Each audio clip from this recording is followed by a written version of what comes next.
Bonjour et bienvenue. Aujourd'hui, on s'attaque à un grand classique pour tout intégrateur KNX. Vous savez, ce moment où le projet sur l'ordinateur est absolument parfait, mais une fois sur le chantier, rien ne va plus. On va voir ensemble comment le scan de ligne d'ETS peut devenir notre meilleur allié pour résoudre ces mystères. Alors, au programme aujourd'hui, on va d'abord poser le problème du décalage projet-terrain, puis on verra comment lancer le scan, comment comparer les résultats, les interpréter, et enfin, le plus important, comment synchroniser tout ça. C'est parti!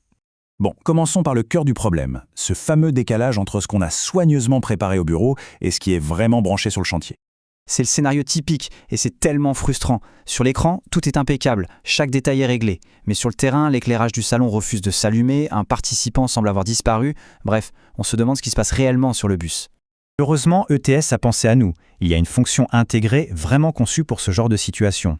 C'est un outil qui va nous permettre de dialoguer directement avec l'installation et de voir ce qui s'y trouve, au-delà de ce que notre projet pense qu'il y a. Allez, on entre dans le vif du sujet. Voyons maintenant, étape par étape, comment lancer ce diagnostic pour avoir une image fidèle de notre installation KNX. La première étape est super simple. Tout se passe dans le menu en haut. On clique sur Diagnostic et ensuite sur Adresse individuelle. C'est un peu la porte d'entrée vers tous les outils de vérification. Une fois qu'on est dans la fenêtre des adresses, on jette un œil sur le panneau de gauche. Il y a plusieurs options et celle qui nous intéresse est tout en bas, Scan de la ligne. C'est là que la magie va opérer. Maintenant, un peu de configuration. D'abord, on choisit la ligne qu'on veut inspecter. Puis, étape super importante, on sélectionne le bon mode de scan.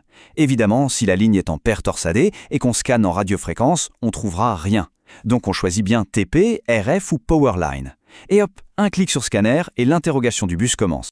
Et voilà, les premiers résultats arrivent. ETS nous donne la liste de toutes les adresses qu'il a réellement trouvées sur le bus. Regardez bien la colonne « Version de masque ». C'est une info technique précieuse sur le firmware de chaque appareil. Ça peut être très utile pour des diagnostics plus poussés ou pour des mises à jour. C'est bien d'avoir la liste des participants présents, mais la vraie puissance de l'outil, elle vient maintenant avec l'étape de comparaison avec notre projet ETS. Avec un seul clic sur ce bouton, comparé au projet, ETS va faire le travail pour nous. Il va confronter ce qu'il a vu sur le terrain avec ce qui est censé y être d'après notre fichier projet. C'est à ce moment précis que les incohérences vont sauter aux yeux. Le résultat de cette comparaison s'affiche avec des petites icônes de couleurs. C'est un code visuel super efficace et si on sait le lire, le diagnostic devient rapide et précis. Alors, passons à l'interprétation. Chaque couleur va nous raconter une histoire bien différente sur l'état de nos participants. Allez, on décode ça. Le vert, c'est ce qu'on aime voir, ça veut dire que l'appareil est bien présent sur le bus et qu'il est bien connu du projet. Tout va bien. Le jaune, avec le point d'interrogation, c'est un intrus. En gros, il y a un appareil qui répond, mais il n'est pas dans notre projet. C'est peut-être un ajout de dernière minute pas encore documenté. Et enfin, le rouge. Là, c'est l'alerte. L'appareil est prévu dans le projet, mais il est introuvable sur le bus. Est-il débranché, pas alimenté, défectueux? C'est le début de l'enquête. D'ailleurs, si cette analyse vous aide, pensez à vous abonner à la chaîne Le Technodrome et à activer la petite cloche. Comme ça, vous ne manquerez aucun de nos prochains guides techniques. Bon, maintenant qu'on sait quels appareils sont bien là et communiquent, nos fameux participants en vert, il est temps de mettre à jour notre projet ETS pour qu'il soit parfaitement calé sur la réalité.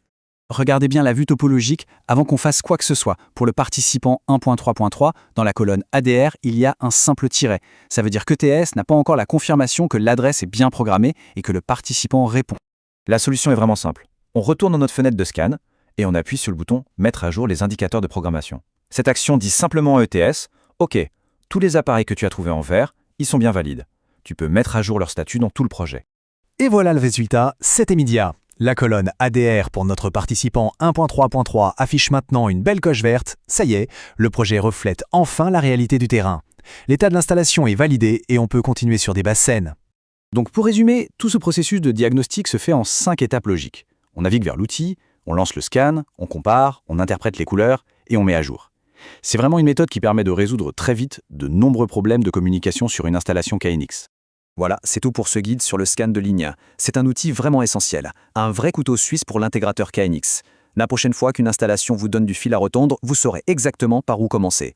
Merci d'avoir suivi et à très bientôt sur le Technodrome.